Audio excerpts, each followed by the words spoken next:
Je sais pas si tu as déjà vécu ça. Tu es en train de penser à quelqu'un qui vient de mourir. Tu as une image qui arrive, tu as un mot, une sensation. Et là, direct, ton mental te saute dessus. Et là, t'as juste ça qui tourne dans ta tête.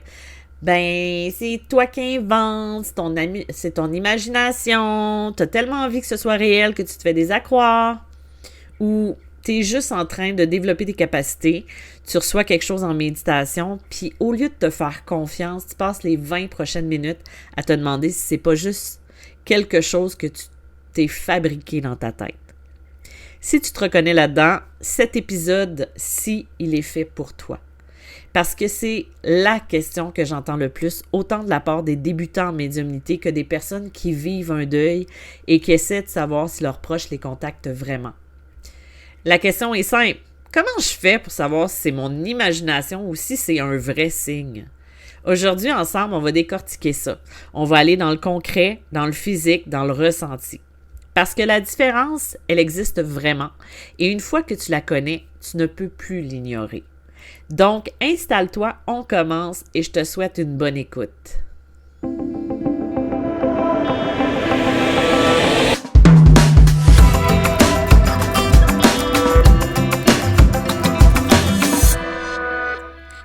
Je vais te ramener à mes débuts.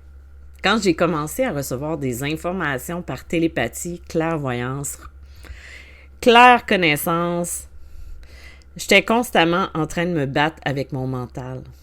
Une image arrivait, puis au lieu de juste la recevoir, je passais mon temps à l'analyser, à la décortiquer, à me demander si c'était vrai ou si je l'avais fabriqué. Parce que pour moi, c'était juste pas possible. C'était juste, tu sais, même si on me l'avait dit par des personnes qui étaient extérieures, qui me connaissaient pas, puis qui venaient confirmer mes ressentis, j'avais juste la difficulté à croire que ce que je voyais, ce que je ressentais, ce que j'entendais, c'était vraiment réel. Parce que sinon, on a juste un autre choix si c'est pas réel, hein? On a on a l'imagination, mais on a autre chose aussi, puis on veut pas aller dans cette section-là. Et tu sais ce qui se passait? Plus je doutais, moins je recevais. Parce que le doute, c'est comme si on fermait le robinet. Tranquillement, il va couper le flux de ce qu'on va recevoir. Puis j'ai commencé à porter attention à quelque chose de différent. Pas au contenu de ce que je recevais, mais à la façon dont ça arrivait. La texture, si on peut dire. Tu sais, la qualité de l'information. Les images. Comment je les percevais. Comment les mots arrivaient dans ma tête. Quand je les écrivais puis que je me relisais plus tard. Et c'est là que j'ai réalisé qu'il y avait une différence réelle, physique, presque tangible entre une pensée que mon cerveau pouvait générer et une information qui venait de l'extérieur. C'est ça que je veux te montrer aujourd'hui. La première chose qu'on doit comprendre, c'est que ton mental, il fait sa job. C'est pas ton ennemi. Il est juste programmé pour analyser, combler les vides puis protéger. Alors, quand il y a une information qui arrive, surtout une qui touche à quelque chose d'émotionnel comme un deuil, c'est sûr qu'il va automatiquement essayer de la vérifier, de la rationaliser, puis parfois même de te saboter. C'est ce qu'on appelle l'interférence mentale. Et tout le monde la vit, même les médiums expérimentés. La différence, c'est qu'avec la pratique, tu apprends à reconnaître la signature du mental versus la signature de l'information que tu reçois. Et c'est exactement là qu'on s'en va. Quand c'est ton cerveau qui génère de l'information, voici ce que tu vas remarquer. Ça arrive avec un effort. Tu as l'impression de chercher, de construire. C'est comme si tu poussais pour faire venir quelque chose. Il y a comme une espèce de tension là-dedans qui fait que c'est pas naturel. Ça va suivre une logique narrative. Tu sais, ton mental, il raconte des histoires cohérentes. Mais quand l'information va avoir du sens, elle va s'enchaîner, elle va suivre ce que tu t'attendrais à recevoir. Genre, si tu penses à ta grand-mère décédée, ton mental va te sortir des images ou des mots qui correspondent exactement à ce que tu savais déjà d'elle. Et ça vient toujours avec un doute qui est immédiat. Et avec de l'émotion, de l'espoir, de la peur, de l'anxiété, ben ton mental, il est chargé émotionnellement et l'information qu'il va générer, ben, elle va te porter cette charge-là. Et si tu insistes, ben ça change. Si tu poses la même question 2 fois, le mental va souvent te sortir une réponse qui va être différente parce qu'il est en train de chercher et de s'ajuster. La signature de la véritable intuition, information reçue, ben ça va changer complètement. Ça va arriver sans effort, puis souvent par surprise. C'est comme une vraie information intuitive qui va se faufiler. Elle va arriver souvent quand tu la cherches pas. Tu sais, quand tu laves la vaisselle, quand tu te réveilles le matin, quand tu es en train de penser à autre chose, tu conduis même. Ben, elle va se glisser dans un espace de ton calme mental. Elle va se faufiler subtilement, puis ça va être quand tu vas t'y attendre le moins que l'information va arriver. Et souvent, ça va être une information qui va être neutre à la base. C'est un des signes les plus importants. Une vraie information reçue, ben, elle va arriver souvent sans charge émotionnelle au départ. Ça, c'est un fait. C'est une image, c'est un mot, c'est un nom, puis après, quand ton mental va la capter, que l'émotion va arriver, ben, l'information elle-même, elle va être neutre, presque froide dans sa précision. Et ça va être souvent inattendu. Si l'information te surprend, si elle correspond pas à ce que tu aurais pensé toi-même, si elle t'emmène le moindre petit détail que tu n'aurais pas pu inventer, ben c'est un bon signe parce que ton imagination travaille avec ce que tu connais déjà. Une information reçue peut t'apporter quelque chose d'en dehors de ta logique. Et elle va être constante si tu la laisses. Si tu poses la même question puis que tu restes calme, ouverte, la vraie intuition va revenir avec la même réponse. Elle va pas changer. Elle va pas s'ajuster selon ce que toi tu veux entendre. Puis physiquement, ben il va avoir une texture qui va être différente.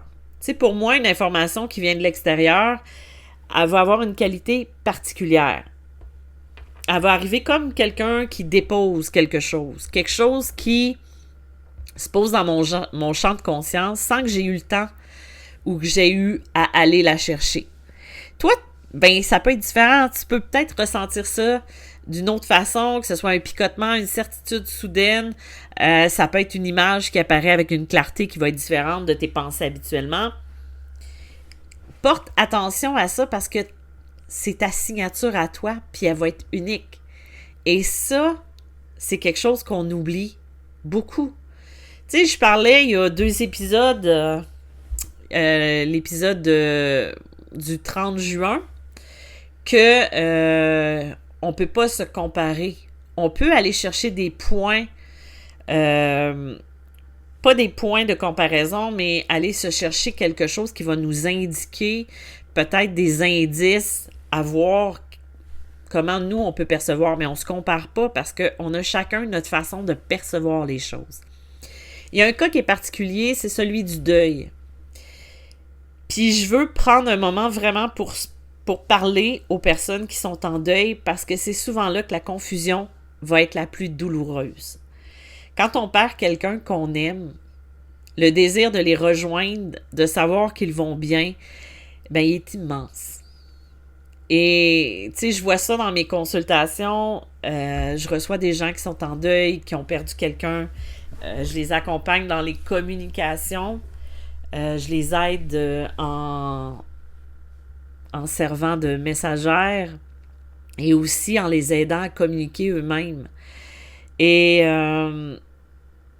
quand on perd quelqu'un qu'on aime, ben, c'est parce que c'est là qu'on a l'impression que le mental va s'emballer. On veut tellement que ce soit vrai que parfois on va générer des choses juste pour pouvoir combler le manque ou l'absence. Mais il y a quelque chose que j'ai observé durant mes consultations, les vraies connexions avec les âmes de l'autre côté, elles vont arriver rarement quand on est en plein désespoir émotionnel. Elles vont arriver souvent dans les moments de calme inattendu. Ça peut être un matin tranquille, ça peut être un moment de pause, parfois même juste avant de s'endormir, ou des fois parce que on est en train de faire autre chose et il arrive un signe qu'on peut pas ignorer, que ce soit physique, mental, il y a quelque chose qui fait qu'on le sait que c'est eux. Et souvent, ça va nous apporter quelque chose de spécifique. Ça peut être un détail, ça peut être une expression, ça peut être une blague, quelque chose qui vous appartient juste à vous deux. Tu sais, quelque chose que ton imagination seule, elle n'aurait pas pu fabriquer. Si tu as déjà vécu ça puis que tu t'es dit c'est juste mon imagination, je veux juste que tu considères que c'était peut-être pas le cas. Tu sais, il y a plein de signes qui arrivent, c'est qu'on les invente pas, surtout quand ça arrive quand on est déconnecté de notre mental. Ça peut être pendant qu'on est en train de faire autre chose. Donc, portez attention à ces signes-là. Mais, tu sais, comment on peut développer la capacité à faire cette différence-là? Bien, c'est sûr que, comme j'enseigne dans mes coachings, de créer un espace calme avant de recevoir. Tu sais, le mental, c'est plus bruyant quand tu es stressé, fatigué, quand tu es émotionnellement chargé. Avant de chercher à recevoir quoi que ce soit en méditation ou juste en essayant de te connecter, prends au moins 2 minutes pour calmer le système. Tu sais, respiration lente, corps détendu, laisse le mental se poser avant d'ouvrir le robinet. Essaye d'observer sans analyser immédiatement. Tu sais, quand il y a quelque chose qui arrive, une image, un mot, une sensation, ben résiste à l'envie de l'analyser tout de suite. Tu sais, laisse-le juste être là 30 secondes. Note-le mentalement ou dans un journal, puis analyse. Puis l'analyse, elle va venir après, pas pendant. Tu réfléchis pas, tu laisses aller. Le troisième point, c'est de te poser la question, est-ce que je l'aurais inventé, ça? Tu sais, si ce que tu reçois est inattendu, si ça ne correspond pas à ce que tu attendais, si ça te surprend, ben déjà là, c'est un bon indicateur. Tu sais, ton imagination travaille avec du déjà connu. L'inattendu, ben c'est souvent la signature de quelque chose de reçu. Un truc que je répète et que je répéterai jamais assez, c'est de tenir un journal de validation. Note ce que tu reçois. Avec le temps, il y a des choses qui vont se valider, que ce soit par des événements, des confirmations, des choses que tu ne pouvais pas savoir. Ce journal-là va devenir ta preuve personnelle. Et ça fait taire le mental mieux que n'importe quoi d'autre parce que tu as une date, tu as un événement, tu as des mots et tu peux juste après ça te valider avec ça. Puis arrête de te juger pour le doute que tu peux avoir. Tu sais, le doute, c'est universel. Même les médiums qui pratiquent depuis des années doutent encore. Le but, c'est pas d'éliminer le doute, parce que le doute est là pour t'apprendre, pour te permettre de rester les 2 pieds sur terre.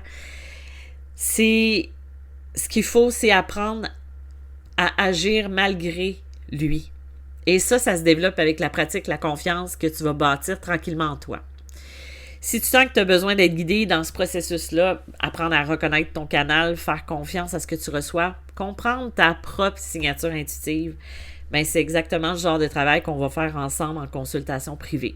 Puis si la sensibilité aux autres vient jouer là-dedans, ben il y a toujours mon guide sur l'empathie qui peut être un beau point de départ. D'ailleurs, je voulais te parler de mon livre Médium, pas Médium malgré moi, mais mon livre Messagère de l'âme, qui n'est pas juste pour les personnes qui veulent devenir médium, mais pour les personnes qui veulent juste apprendre à se connecter aux âmes, que ce soit à leur guide ou à leur défunt. Ça peut être aussi un bon outil pour apprendre à le faire soi-même, pour devenir autonome. Donc, voilà ce que je voulais que tu retiennes aujourd'hui. La différence entre ton imagination et une vraie information que tu reçois, ben elle existe. Elle est réelle. Et elle ne se reconnaît pas par la logique, mais par la qualité, la texture, la façon dont l'information va arriver en toi. Le mental cherche, construit, il va s'ajuster aussi. L'intuition, elle se dépose, sans effort, souvent par surprise, souvent avec une neutralité qui va te surprendre toi-même. La prochaine fois que tu vas te poser la question, c'est-tu mon imagination ou c'est vraiment un signe? Ben reviens à ces critères-là. Pas pour analyser à l'infini, parce que moi je suis la première experte à analyser, mais juste pour observer comment c'est arrivé. Tu sais, puis tranquillement, ben, tu vas commencer à reconnaître ta propre signature, celle qui t'appartient juste à toi. Si cet épisode-là t'a aidé, abonne-toi au podcast pour ne rien manquer. Et si tu connais quelqu'un en deuil ou quelqu'un qui développe ses capacités puis qui se bat avec ce doute-là, ben envoie-lui cet épisode-là, je pense que ça va pouvoir l'aider. Ça pourrait être juste ce qu'elle a besoin pour pouvoir se faire confiance et faire confiance en ce qu'elle va recevoir. On se retrouve au prochain épisode. D'ici là, prends soin de toi, puis je te dis à bientôt. Bye bye!